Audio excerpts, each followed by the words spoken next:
Hi, everyone, and welcome to today's webinar, 7 Steps to Building Data-Driven Content and Social Strategies with Jason Falls and myself, Brandon Andersen. Before we get started, I'd love to do a quick audio check. If you can hear me, please just type anything in the questions section, if you can. Just anybody type anything to say that you can actually hear. All right, everybody can hear. Yep, all right. Thank you so much, Jim, Randy, Jen, Rick, Robin, Julie. Excellent. Thank you so much. Fantastic. We're all good. Yay. Let's get going. And Jason can hear. Yay. All right. So here's who you're going to be listening to for the next hour. I am Brandon Andersen. I'm Chief Strategist at Ceralytics. I'm a data nerd and a born skeptic, so everything's got to be proven with data for me. And we are so excited to be joined by the legend, Jason Falls. Oh man, that's way too much. You're going to establish some unreasonable expectations for me. As you can see from the screen, I am handsome. And one of the main reasons I'm here, I mean, I'm a digital strategist and have been for quite some time, so I can speak to a lot of what we're going to talk about today. But Brandon specifically asked me to come here today to talk to you about some of the data that you can pull from just social media conversations that can help your brand. So I do that with the Conversation Research Institute. My title, I guess, is Chief Instigator, but basically I research online conversations to help brands figure out their audiences. So that's why I'm here, and we're going to have some fun talking about it. This is going to be so much fun. I'm really excited. All right. If you're excited, please let us know. Let us know in the questions. Oh, and Michelle actually asked, what hashtag should we use for this? How about if we use the hashtag, I don't know. Let's just do maybe Data nerd. Data nerd. Hashtag data nerd. Hashtag data nerd. All right. And sorry, Randy, we woke you up. All right. Here's what we're going to cover today. We're going to go through the 7 steps to building content and social plans utilizing data. And so what we're going to do is we're going to start with what your business objectives are, how you then measure them, who your audience is, auditing what you've got already, assessing all of those people out there who you're competing against. And then we're going to go into what makes you a beautiful unicorn and unique. And finally, we'll wrap it all up with how to actually then take that information and that data and package it up into a nice social and content plan that you can launch. So before we even jump into this slide, I want to take a big, deep breath and a step back, because the promise here is building data-driven strategies. And data-driven strategies are something that a lot of people, when they start with marketing, they don't really pay attention to a strategy because they get so excited and they just start doing stuff. And this is what a lot of us have been doing. We just do stuff and we, hey, this probably work, this probably won't work, this probably, and you start doing things and testing things. And after you've done a lot of stuff, you go, oh, how do we prove that this was working? How do we prove that this was successful? And then you're backtracking and going, oh my gosh, well, how do we show that we are doing well? And that's an issue. Jason, in your experience, have you seen companies in a similar predicament where they start first without a plan and then kind of have to backtrack and figure it all out? I think specifically to social and digital, when you're talking about content marketing, I think most companies do this right now. I don't think have I seen it a few times. I see it all the time. And it's because we have, bigger marketing programs, online content marketing, social media, blogs, webinars, et cetera. That's one piece of a greater puzzle. And so oftentimes our marketing teams are focused on traditional, they're focused on print, they might be focused on corp comms and PR initiatives and whatnot, and social, digital, and the content that drives that falls into a bucket that's farther down the chain than the number one priority. And so oftentimes marketing teams will dive into the digital space and say, just do it, without saying, wait a minute, why are we doing it? What are we doing it before. And so I've always tried to start out with clients by saying, look, we have to, if we want to measure things, if we want to understand what we're getting out of this, if we want to have data to show that we are, driving our strategy with data, we have to plan to measure. And in order to plan to measure, you have to start with those business objectives. You have to know what you're trying to accomplish, not just through digital, through content, through social, but you have to try to ladder all of those metrics up to your overall business objectives. So if you start there and work your way down and say, okay, we're going to use social or our blog or our website or some digital execution to accomplish this business objective, it helps you figure out, okay, well, then how are we going to measure whether or not that was successful? So I think a lot of companies are having that problem right now because they've got other marketing initiatives going on, and social, digital, and content, especially online content, is often just kind of tacked on to something that's already moving. Exactly. And now when you think about like what the business objectives are, the first things that come to mind for marketers are, I want to generate leads or sales and revenue and things of that sort. I mean, are those kind of like the main ones that you usually see out there, around driving revenue? Those are the ones that people want to start with typically, but there's so much more to what you can accomplish through any communication channel, not just social or digital. And as you can see here, we can talk about your business objectives being your customer experience, and actual customer service, which is a part of that customer experience, is a great starting point for companies that aren't real comfortable in social right now, because they can at least do social customer care, and that gets them started. Mm-hmm. But there's so many other things here, and I know Brandon's going to go into more depth with it, but it's not just about, can this drive sales and leads? And I think oftentimes if you start there, just of the ethos of social, where it's really about building relationships, it's really about connecting with audiences on a deeper level than just a transactional one. If you start with sales and leads, oftentimes you're going to be very disappointed, because in order to succeed in the social realm, you often have to kind of earn that trust. And so that takes something a much broader than a transactional piece of content. But yeah, people like to start with sales and leads, but there's so much more out there. Right. And if you're just measuring sales and leads, you're probably going to find that, oh my gosh, like our social strategy is really falling short, because you're not seeing the other objectives that you could really be going after, especially, with social, like you said, like brand health, building trust, the fact that you can actually engage with customers and get them, like look at retention rates and things like that. Those are going to be really important with companies on the social side.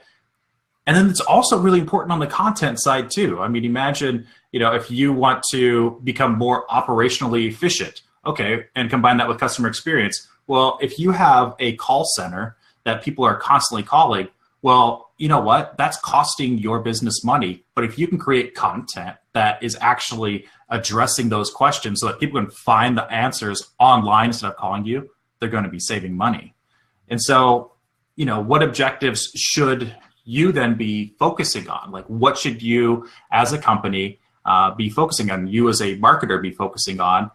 And the first thing you should do is ask. Most organizations have cascading goals. So it starts at the very top. Here's what our business goals are for 2018. All right, after that, here's what it is for each department. Within each department are subsections of departments and all that. And you should hopefully be getting some sort of cascading goals. So go up the chain and really see what your boss's goals are. What are they?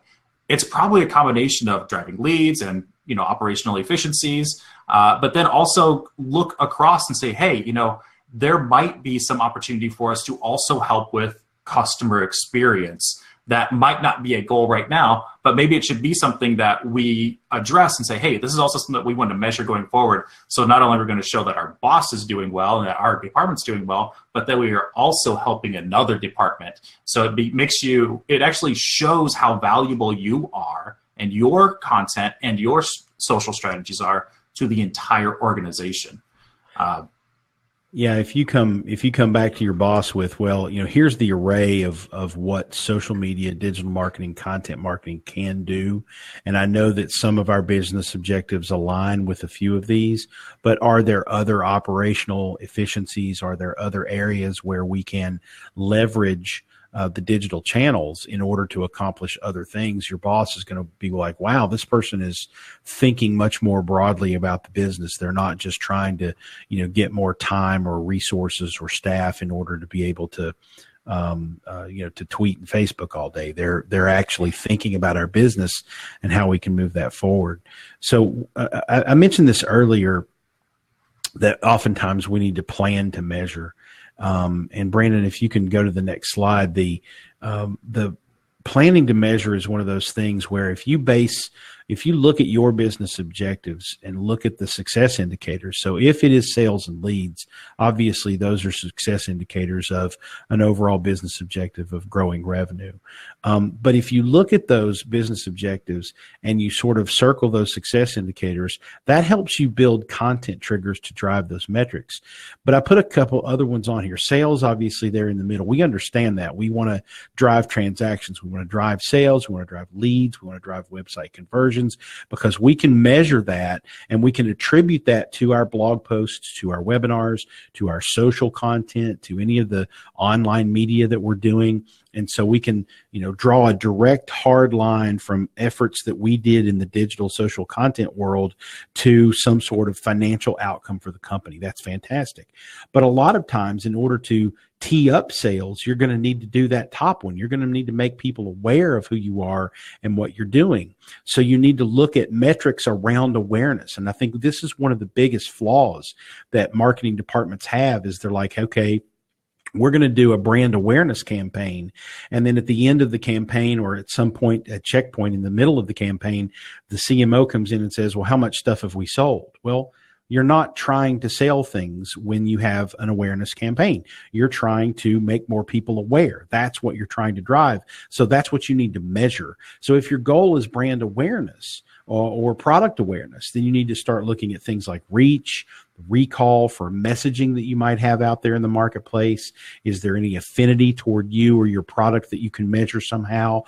Is there online buzz, online conversations happening that are echoing the things that you're saying about the product or about the brand? That's what you measure in an awareness campaign. If you try to measure awareness by sales and leads, 90% of the time you're going to be disappointed, because while really good awareness campaigns can certainly have a correlation to sales, it's only a correlation. It's not a causation, because you're driving awareness. You're not driving people to actually convert. And then you look at efficiencies too, because you can, use social, whether it's for customer service, customer support, whether it's for some sort of other operational communications flow. You can look at the cost of doing business. As Brandon alluded, if you can reroute people from calling a call center and instead going to online resources, whether it be a social channel or your website, and you can prevent calls from coming in, you can bring call center costs down. That gives you a much more efficient budget to work with. You can also speed up your business. You can make customer service happen faster in the online space. You can even use some of the digital channels to have operational speed and supply chain ramifications, depending upon what product it is that you're selling, and certainly the resources that you have to devote to your marketing and your content can change if you're leveraging a lot of the online resources that are out there. So I would just challenge you, instead of focusing on sales and leads, pull that scope of vision back and say, okay, what are the possibilities, and how can we use the digital channels, our content, our social channels, to be able to translate into success indicators that are going to lift our existing business objectives, or maybe even convince our boss that we have some others that we can bring to the table through what we're doing. Mm-hmm. Right. And as we go into the metrics that we can measure, then the next step then is to decide what are the metrics that you're measuring. So this is what we say at Ceralytics, and it's something that it really resonates with me as a data person. It's you manifest what you measure. If you are measuring, sales and all that stuff, hopefully you can, make something like that happen. But if they don't align to what your objectives are and what you're trying to do, it's not going to work. So what you want to do is say, what are we measuring? If we're building awareness, Jason, just like what you said, measure awareness metrics. And so those are things. So like as we were talking about before, like your brand health. You're going to be looking at share of voice. I mean, like in the previous slide, you had buzz, what's happening out there, who's talking about you. Look for things like, what kind of affinity do people have for your brand? That's what you really want to look at. And it's really matching those up. So you really hit a lot of these things already. But for those of you who are, looking at some of those other areas like revenue generation, innovation, customer experience, here are just a few of the metrics that you can use to prove that what you are doing is actually working. Now, following up also on what you had mentioned, Jason, when you have metrics that you are constantly getting in near real time that you can say, okay, here's what's working, here's what's working, here's what's working. It also allows you to see throughout a campaign whether or not you're on track. So if you have a campaign that's going one way and all you're going to do is measure at the end and say, well, at the end of it, after this campaign is done, then we'll see if we succeeded or not. That's a huge missed opportunity, because what you can do instead, I don't mean to interrupt, but it's not just a huge opportunity, but it can actually be financially backbreaking, because in today's digital age, a lot of your media, a lot of your more effective media is happening online. So you're doing online campaigns, whether it be through paid social or even what I would call traditional digital. So, digital display and things of that nature. If you're not looking at real-time metrics to see what messaging is working, what A/B split tests are working, what markets are responding, what markets are not responding, then you're missing out on an incredible opportunity. I saw a case study recently, and I apologize, I don't have all the details, but I believe it was for a credit card company, and it was a global case study. So the example is going to be a little bit different for most of you out there on the webinar, but it was a global example, and they were looking at the performance of their online media across different countries.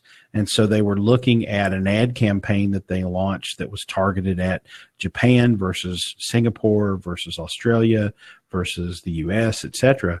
And they noticed when they changed, one piece of imagery within the campaign in Japan, that suddenly they had a spike in conversions. And so they changed it in Singapore, the spike went up. So they changed it in several other countries, and they were able to, literally within 24 to 48 hours of seeing the spike, change the creative across the campaign so that they drove better metrics. If you're not taking advantage of those real-time opportunities in analyzing what you're doing, it could be financially backbreaking, because like Brandon was saying, you could go, a month, 3 months, 6 months, maybe even 9 months without looking at your metrics. And now you've wasted a ton of money. Right. Exactly. And that's the worst thing that you can do, is just basically fire and forget a campaign. And then at the end go, oh man, well, that really didn't work. Wish we would have caught that a weekend instead of 9 months later. All right.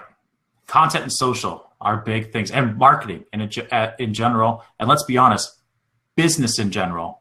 It's about who your audience is. So step 3 is to define who your audience is. So there's some basic things that you really need to get. You need to understand what are your audience demographics, what are their pain points.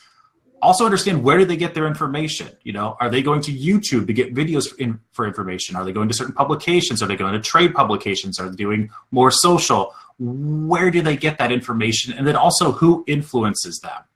Are these trade publications really influencing them? Are there influencers in the industry who are, having a big influence on individual buyers, so that if you can get the ear of one of these influencers, that you can actually really expand your reach?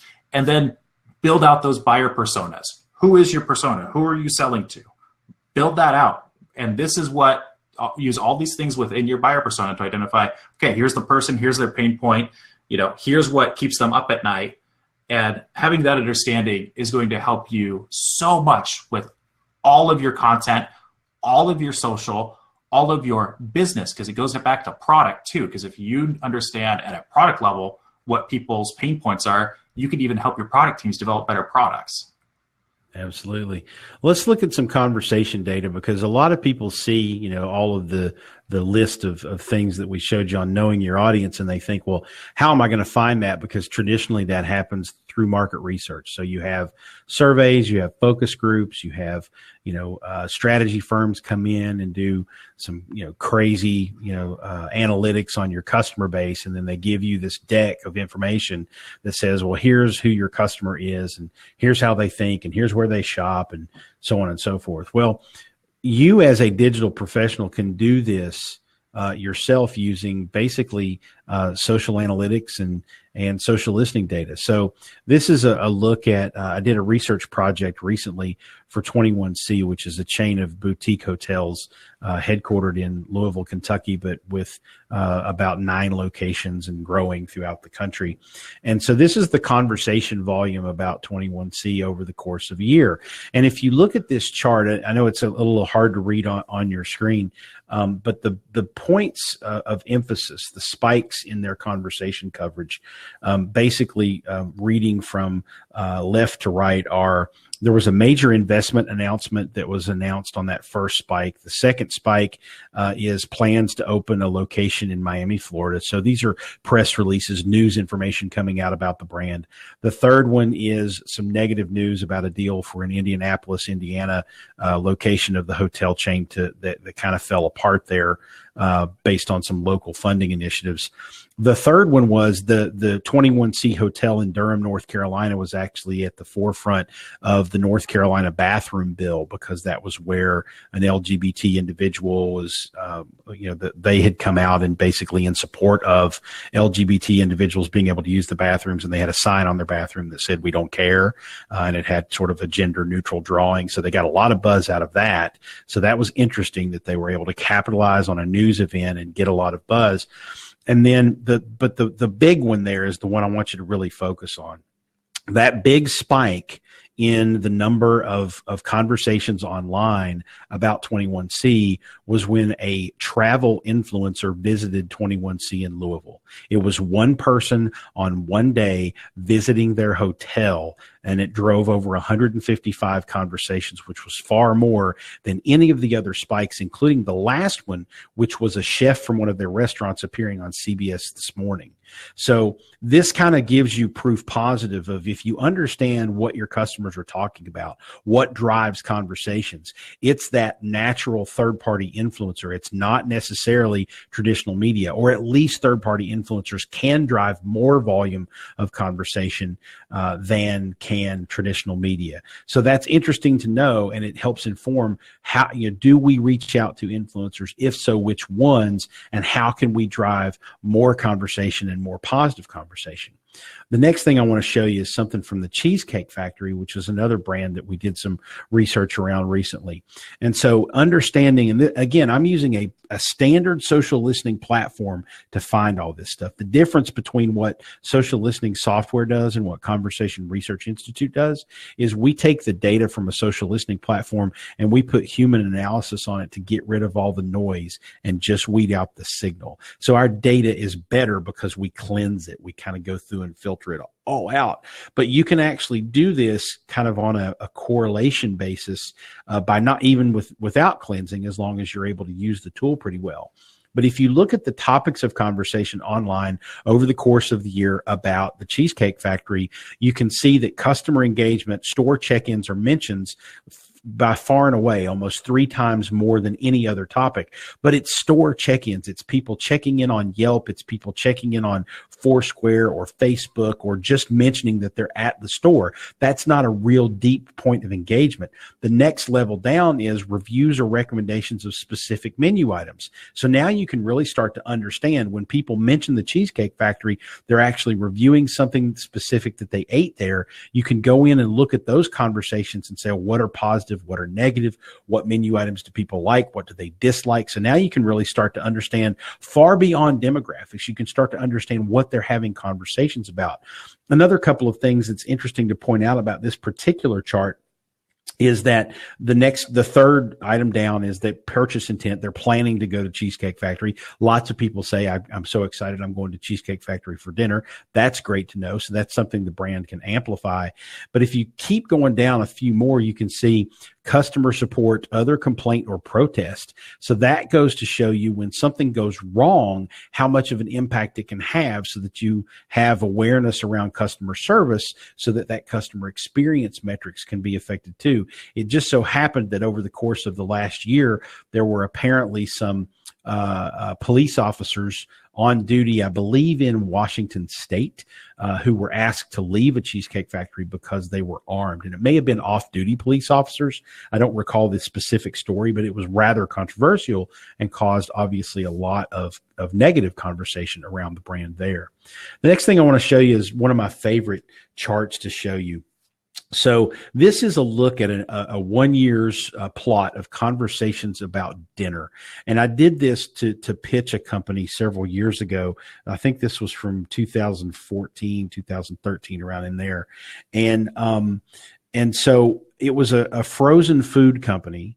And so I was, instead of looking at the brand name, instead of looking for their company name, like I did with Cheesecake Factory, I pulled the vision back and said, let's look at conversations about dinner and just see what people say about dinner. Well, this plot is actually from a tool called NetBase, and you see the purple, the darker purple line at the top. That's your net sentiment. So that's kind of on a scale of 0 to 100, how positive or negative it is. And you can see that it's generally in the 80s across until you get to August, September. And then the lower, the sort of fuchsia pink line, if you will, the lower one is passion intensity. So the difference between like and love, and the difference between dislike and hate. So the higher that is, the more passionate the conversation. So that one's not as interesting as the sentiment though, but the sentiment around dinner online, and this was specifically for active moms. So we had isolated that demographic. But if you see there, the sentiment drops off the charts almost in August. And we looked at the conversations to confirm, because we had our suspicions, and we were able to confirm that the sentiment around dinner drops off in August because it's back to school time. And so knowing that there's a seasonality in that conversation helps you program better content for August and September if you're a frozen dinner company, to help your customers understand more about your product and how it can help. Well, let's take that one step further. The next thing I want to show you is from Dirt Devil. And I'm still waiting on my cease and desist letter because I didn't ask Dirt Devil's permission to, to analyze the online conversations about them. They're public conversations, so I just did it because I could. But anyway, so what we did when we scored their conversations, instead of just scoring them for sentiment and topic, we also scored them for use case. Why did people say they're using a Dirt Devil vacuum? And you can see the big blue bubble there is pet hair, followed by hardwood floors, college dorms, and then regular hair, human hair is in the orange circle. And so we thought, well, that's about what people use Dirt Devils for. But if you look at the darker green circle, that one threw us for a loop. Air pump for blacksmithing. So of all the conversations out there and all the use cases about Dirt Devil vacuums, we found a community of people who are taking their Dirt Devil handheld vacuums, taking it apart, and using the fan as an air pump for blacksmithing. Now, I was shocked to learn that there were still blacksmiths in existence, but apparently there are. And they're hacking their Dirt Devil vacuums because you have to have a constant flow of air on the hot metal to keep it hot while you're shaping it. And so this not only screams, hey, there's a need in the marketplace. There's a consumer out there that is looking for a solution to their problem. And guess what? They're using your product as a solution. It's not what you made your product for, but how valuable could it be to Dirt Devil to basically say, you know what, we're just going to start making air pumps for blacksmithing because we know we have a market for that. They're already buying our product, but they're not buying it and using it the way we want them to use it. So let's make a product for them that's specifically for them, that meets their need. Now they're going to have this community of people out there that already goes online and talks about them, but now says, hey, look, the brand did something for us. What better way to not only inform your content, but inform your product team, which allows you to create, new product and new revenue streams, which is fantastic. Take it one step further. Let's look at some negative issues about Dirt Devil. So when we were diving into the Dirt Devil conversations and looking at what their customers were talking about, we were saying, okay, if it's a negative issue, why are they talking about it negatively? So breaking with age is the biggest piece of the pie there. There's a broken handle. The brush motor died because of too much pet hair clogged in it. It just doesn't work. It fell apart while we were using it. It lacks quality. The motor died, overheats, and the suction is a problem. If you understand what your customers are talking about, whether they're talking about your brand or your product positively, or whether they're talking about it negatively, it helps you not only understand how to attack your content to either offset those complaints or answer those complaints, address those concerns, but it also helps you turn around and inform the rest of your organization to say, hey, we may have a problem with handles on these things. They're breaking off. We know they're plastic. Is there anything we can do to fortify those handles? Because people are turning around and talking about that online. And we found this out without going out and paying tens of thousands of dollars to do a consumer focus group, without doing any sort of consumer survey. We're just looking at online conversations. This is stuff where you can go to a tool like socialmention.com, which is absolutely free, and you can find this information. Now, it takes a lot of manual work to use the free tools because you get what you pay for. You're going to have to do a lot of manual digging to find the conversations and be able to isolate them and all that good stuff. But there are some paid solutions out there also that do social listening that can help you along the way in finding that as well. Another really cool content example, spirits brand. So I was doing some research for a spirits brand not too long ago. So we're talking booze, which is one of my favorite topics. And we looked at their audience and what their audience likes to talk about online in terms of the content they share and the topics that they talk about when they're not talking about the brand. So we're not looking at conversations where they mention whatever liquor brand this was for.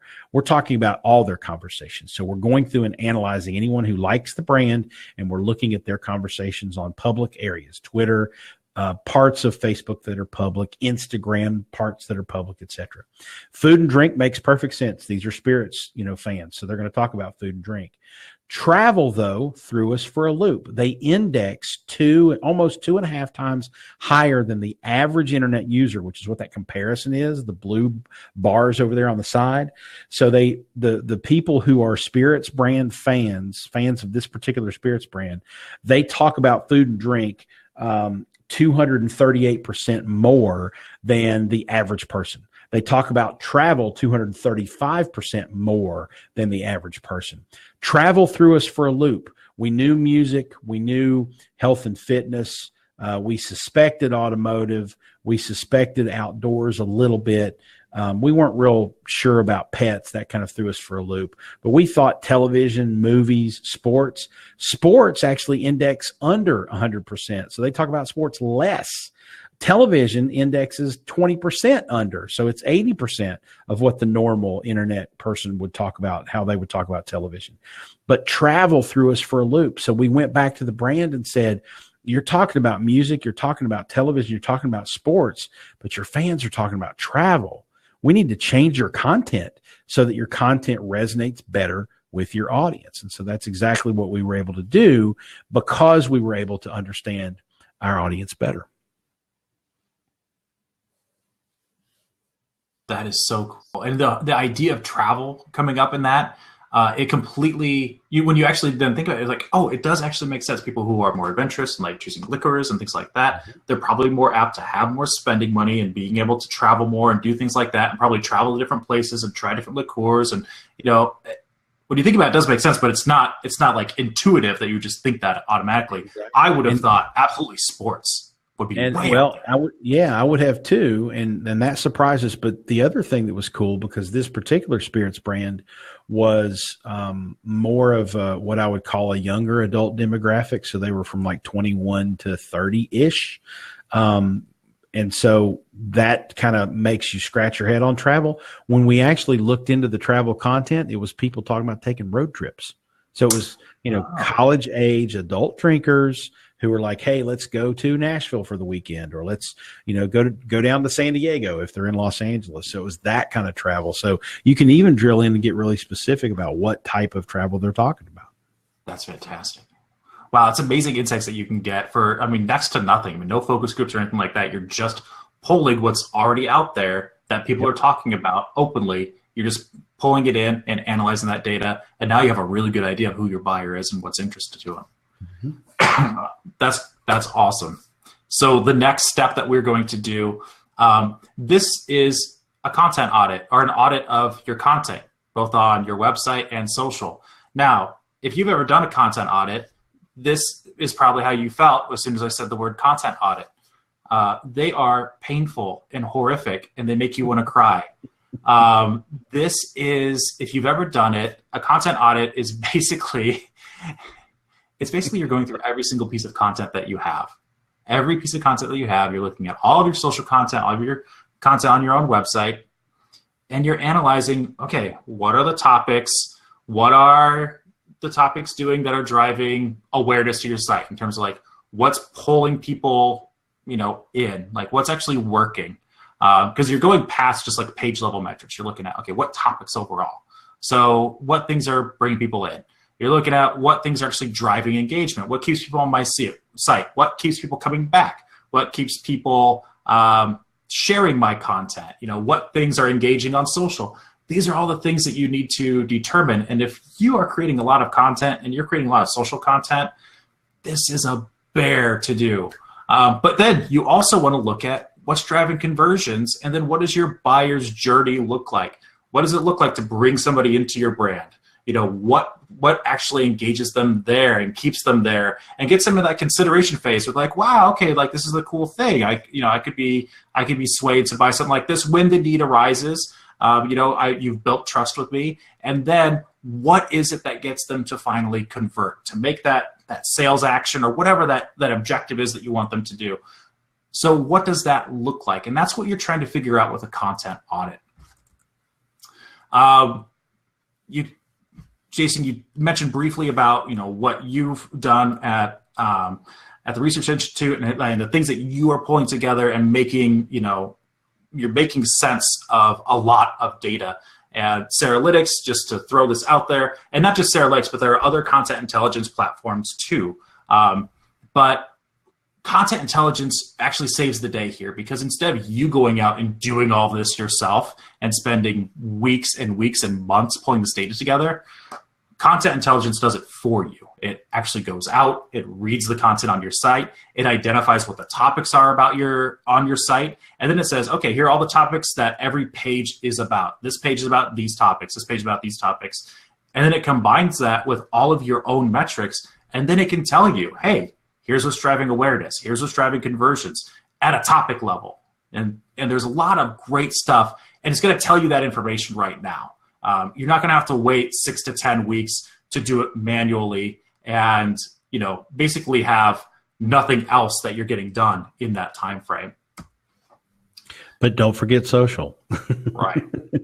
Yeah. Exactly. So, the content audit, while it can be time consuming and it can be painful, using a tool, like Ceralytics and some of the others that are out there, you can look at your own website and really get some smart stuff, but you need to make sure that you're also doing that content audit on your social channels. And you probably are keeping an eye on what type of content, what topics, etc., drive the most engagement. But don't forget, you want to make sure you know which ones drive the most engagement, but also which ones drive the most conversions, which ones drive the most traffic to your website, which ones are actually doing the most for the business purpose that you're doing the content, because you're going to probably have a mix. You're going to have content that really engages people, but it doesn't necessarily motivate them to go to your website, especially if you're pumping out, funny memes or sharing kitten pictures or whatever. That's not really going to help sell anything, but it might drive engagement from your audience. So you have to do that content audit on your Facebook page, your Twitter stream, your YouTube account,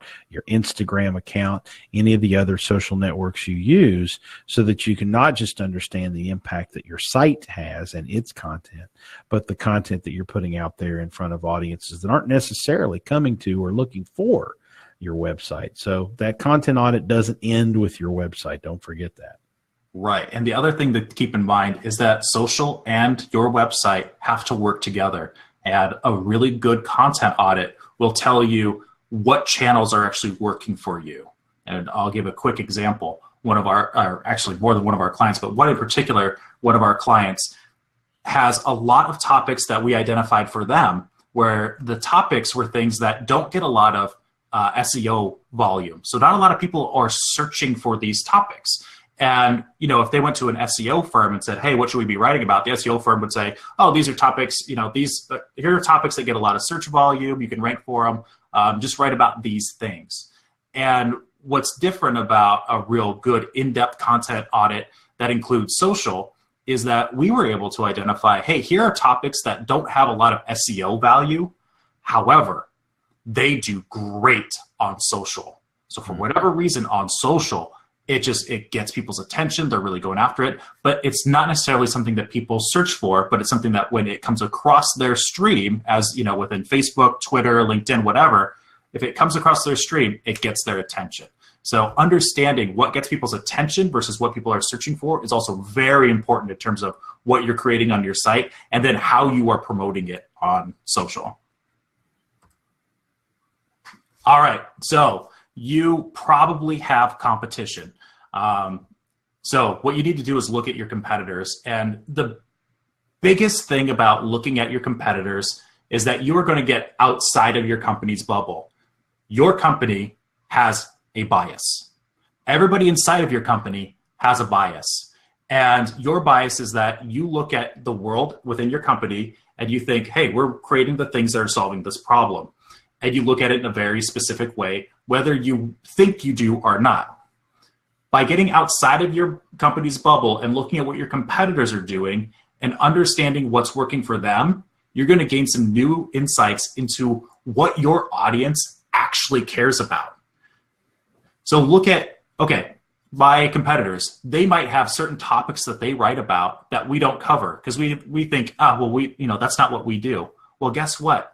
They might be really engaging an audience. And even though it doesn't look like something you do, it might actually be solving the same pain point that you do, but they do it in a different way. That becomes an opportunity for you to say, oh, wow, that's a big gap that we have not been filling that we need to go back and create better content for.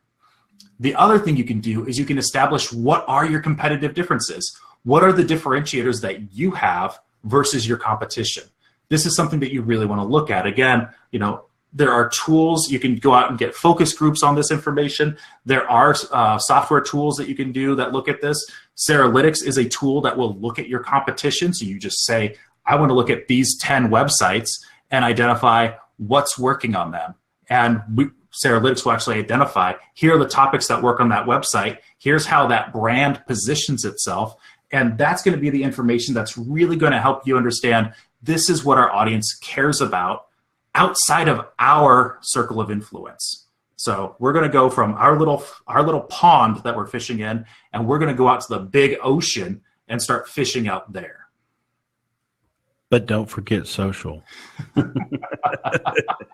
Because again, you can analyze those competitors' websites all you want, but you're, again, one of the many engagement points that you have and that they have is through Facebook, through Twitter, through maybe LinkedIn or YouTube or Instagram or any of these other social channels. So understanding what they're doing there is just as important as understanding what might be driving traffic and engagement on their website. Because again, you know, if they are, if you look at their Facebook numbers and you're like, I can't believe they're driving all these numbers, but you do the analysis and find out that all they're doing is posting Rickrolls and kitten pictures, well, then you don't really have to worry too much about their Facebook feed because they're not going to be driving business from that. They might be driving attention, but it's the wrong kind of attention and it's probably from the wrong kind of people.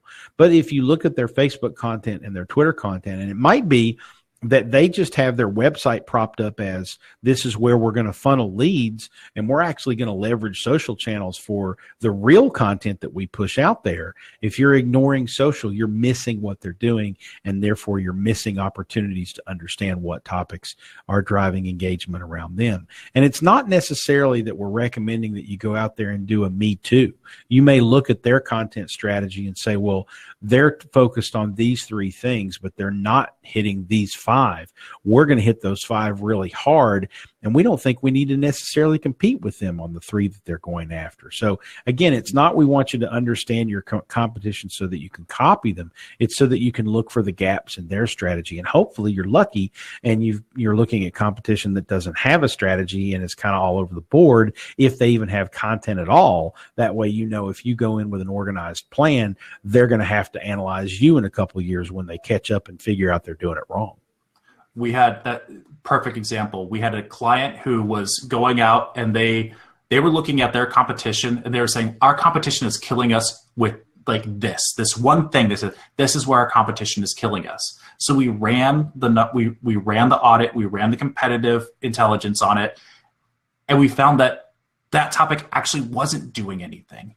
And and this company thought, oh, we got to be me too, me too, me too. And what we found was that was not the case. In fact, there were like 6 other things that this company was doing that our client had no idea. They had no idea that those were the topics that were actually engaging people. They thought it was something completely different. And that's something that you see over and over and over again. And really, I mean, be honest with yourself. How often do you go to your competitor's website? How often do you read their content to see, you know, what they're doing? Every day if you're smart. every single day if you are smart. But you know what? I've been there. It's hard to go in there, and it's hard to make that happen every single day. But if you have a tool that does it for you and can actually like pull it all together and say, hey, here's what you need to be paying attention to, it's going to make your life a whole lot easier. Oh. All right. Identify what makes you unique.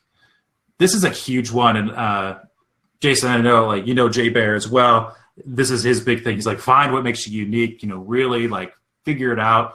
How are you so different? What makes you so different that you deserve to be in business and to provide people with a solution that they can get anywhere else? Like people can get anywhere else, but what makes you really unique? So how does your brand uniquely deliver its value to your audience? You can say like, hey, we provide widgets. Okay, well, how? What is the soul of your company that really stands out? Like, you deliver widgets. How? What is your goal? If you want to get into like the organizational business structures and thought leadership around that, go listen to a talk by Simon Sinek. Simon Sinek says, "What's your why? Why are you in business? Why are you doing what you do?" And that's what people buy from you, is the why. And the why is what the soul of your company is. So you put that into every piece of content that you do. You put that into your tone of voice that you use in within your site and on social. And going to something that Joe Polizzi really, really, really hammers home, and I love this, it's creating an editorial mission statement. It's, okay, what we want to do is, what are we doing? What makes us unique? Who are we delivering it to? And what's the outcome of that? And here's an example. Fast Company. Fast Company has their editorial mission statement. It's just out for anybody to read. And it's Fast Company is written for, by, and about the most progressive business leaders. Fast Company and fastcompany.com inspire readers to think beyond traditional boundaries, lead conversations, and create the future of business. That's a why. Like, we're helping you create the future of business. That's not, hey, we're telling you best practices in the business industry. Right. So what is that? Yeah. What is that soul that is your company? And some examples that we wanted to show you. I love what Corning does. If you have a moment, go to YouTube and look for A Day Made of Glass. Corning is a glass company. They make glass surfaces. And so you would think, well, that's got to be the most boring company in the world. Why would they produce social content? They actually produce some of the best social content I've ever seen, because what they're trying to do is they're trying to inspire you to think about how your life can change with technology. Because Corning, you see a screenshot here from a video. This is a woman putting on her makeup in her bathroom mirror in the morning, and technology, through what Corning is working on in their labs, is trying to figure out how to project all of the information from her device or her computer or whatnot onto that bathroom mirror, so that she can be informed and starting her day from an information perspective while she's getting ready. Now, I'm sure there's some people that are like, we've got too many screens and that's crap and you shouldn't do that. That's fine. You can have that perspective. But Corning is trying to help us envision a more connected future, with the smart web and smart devices and so on and so forth. So I love what they do, because they're inspiring us to think about what's possible, even though some of it probably isn't quite possible yet. They're helping us push the envelope and think that way. Another brand that I love what they do, and let's show this cartoon and think about this for a moment and see if you can guess what Instagram feed this came from.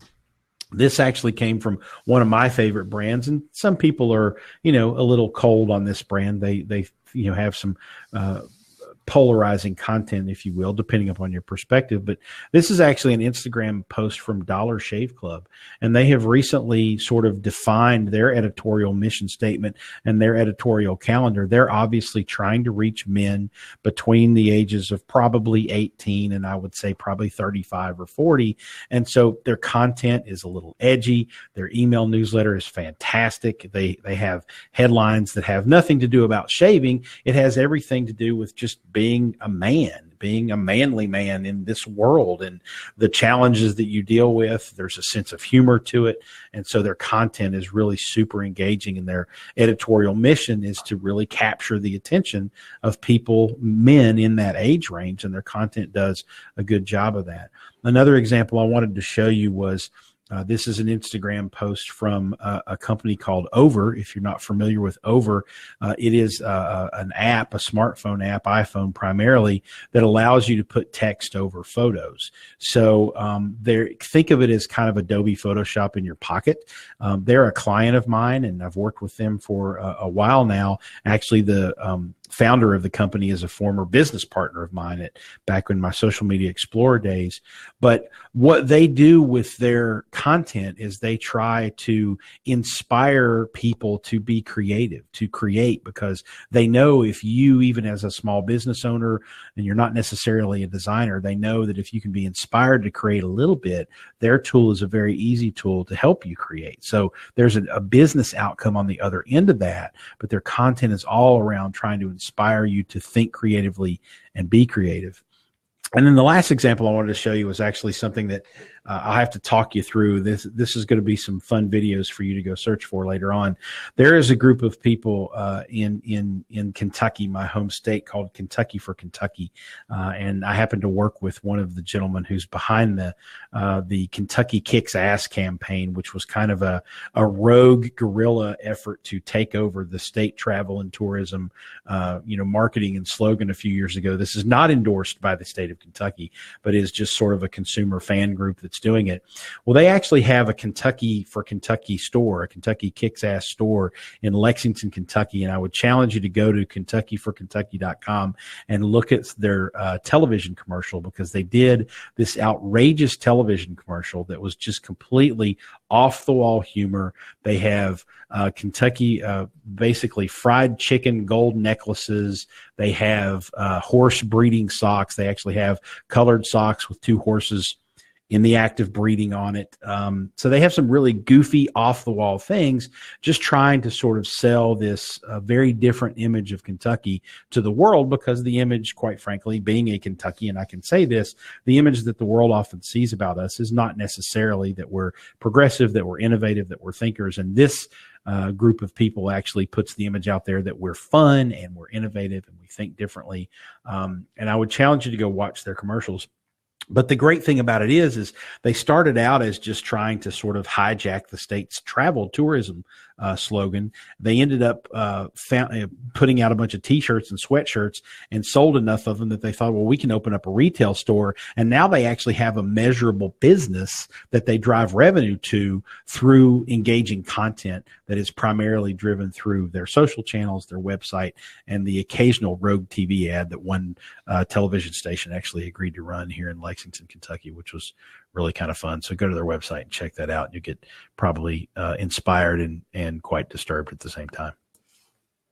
There's nothing like being inspired and disturbed at the same time. that's my daily mantra. I want to be inspired and disturbed all at the same time. It's oh my gosh. It's a non-opiate induced high. Oh man. Well, I'm originally from Nebraska, so I hear it where people kind of have a certain a certain take on what your state is, and it's nice to see that Kentucky for Kentucky really took that and said, no, we're well beyond that. I know in Nebraska, a big thing is now calling it Silicon Prairie because there's a huge startup bubble within like the Lincoln, Omaha area of Nebraska. It's really cool. Nice. All right, so we're going to wrap up. We got 5 minutes. We're going to go into, so you have a lot of information now, and we're going to send you this deck. So you're going to have all this information. Notice that we were talking about how this is all going to be data-driven and how we haven't really shown you any numbers. Isn't that nice? It's not about having a bunch of numbers and just hoping everything makes sense. It's understanding what do we want to make sense first, and then have numbers that back it up. So this whole process, these last 6 steps are really about bringing together everything. And now the final step is to put it all together and launch this thing.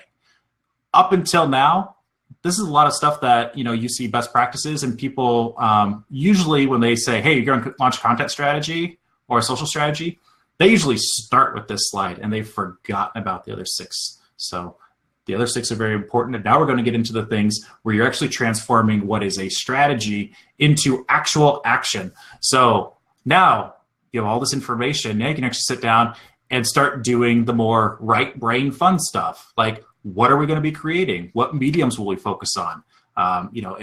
If what you have and who your audience is, if it makes more sense to make videos for them because it's showing a lot of how-tos and it's very complicated, great. Now you know who that audience is. You know what you want to create. You know where they consume content. You know how they consume it. Now you can put the right piece of content in the right place at the right time. It all depends on what your audience wants from you, though. It's not about what you want, unfortunately. It's not about you. It's not about us. It's about your audience. What do they want? So this information is all balancing out what your audience wants, and now you go out and meet their need. So after you have identified where you're going to be publishing it, how are you going to create it? Are you going to create it in-house? Are you going to go to an agency? What is that process going to look like? And that's, you can't get to that step until you know what you're creating, who you're creating it for, and where you're going to put it. Then, how frequently are you going to be creating that content?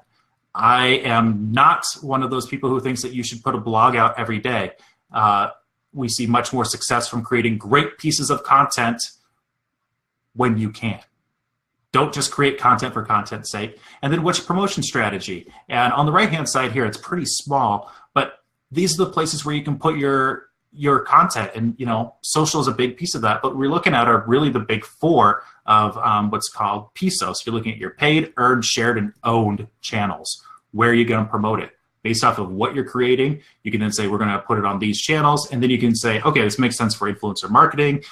This thing makes more sense for putting it on our website and linking back to it. Or, hey, here's something that we really need to get paid influencers involved because, we're Dollar Shave Club and we have a new line of women's razors and we're known as a man's brand. And we need to really get involved and make something happen for a new female demographic that we're going after. Then, that might make sense to say like, okay, we need paid influencers. We need people who already have trust with these audiences to then help build our trustworthiness with them. And then you're going to create your content calendar. So what are you going to be creating? When are you going to be creating it? You put it all together into a nice content calendar. And this is something that you can do monthly. You can do quarterly. I would try not to do it yearly because you want to make sure that you're making adjustments as you go. But sometimes it's hard to do it every single month. But if you can do it every single month, that's probably the best practice. Whew. We have 1 minute. All right. So, in summary, Start with the business objectives. Figure out what you're going to measure. Define that audience. Audit. Look at what your competition's doing, and then identify what makes you unique, and then launch that whole thing. Unfortunately, we have 1 minute left, and we have a question that came in, and it's a question from Carla, and she says, "This is all great, but it seems extremely time consuming. How time consuming do you think this is, Jason?" Well, I mean, obviously it can be very time consuming, but the more information you have, the more prepared you are to, build a content strategy that's going to work for you. So it's a matter of prioritization and saying, you know what, I'm going to spend the maybe 2 or 3 hours it takes to set up and do the searches on the social listening platform. I'm going to invest in a tool, or I'm going to spend a little bit of time doing the content audits and trying to stock myself full of information so that I can make the right decisions. It's one of those things that, unfortunately, the honest truth is, in order to do it right, you got to roll up your sleeves and do the work. And sometimes it takes a little bit of time investment. Yeah. And as you're doing, the initial work is a big, heavy lift. After you've gotten that big, heavy lift, if you're updating on a regular basis, you don't have to do that big, heavy lift again. You're going to be able to say, okay, every quarter we're going to update this stuff. And it's not going to take as long to update it quarterly. So basically you have the big lift up ahead or at the beginning, and then a rolling kind of maintenance as you go. So I guess the question is, would you rather have, what is it, an ounce of prevention versus a pound of cure? What would you rather have? And our take is that the ounce of prevention is much, much more effective. It is. All right. Well, Jason, thank you very much. I know that we are out of time, but I really appreciate you sharing your incredible insights on this call. Hey, thanks for having me. This was a lot of fun, and hopefully if other people have questions, they can reach out to me. I'm Jason Falls everywhere, so just find me. Fantastic. And I'm Andersenology, and Andersen is S-E-N, and I am on Twitter, so please reach out, and we will hopefully you will have a great time putting together your own social and content strategies, and we wish you all the best success. Thanks, everybody.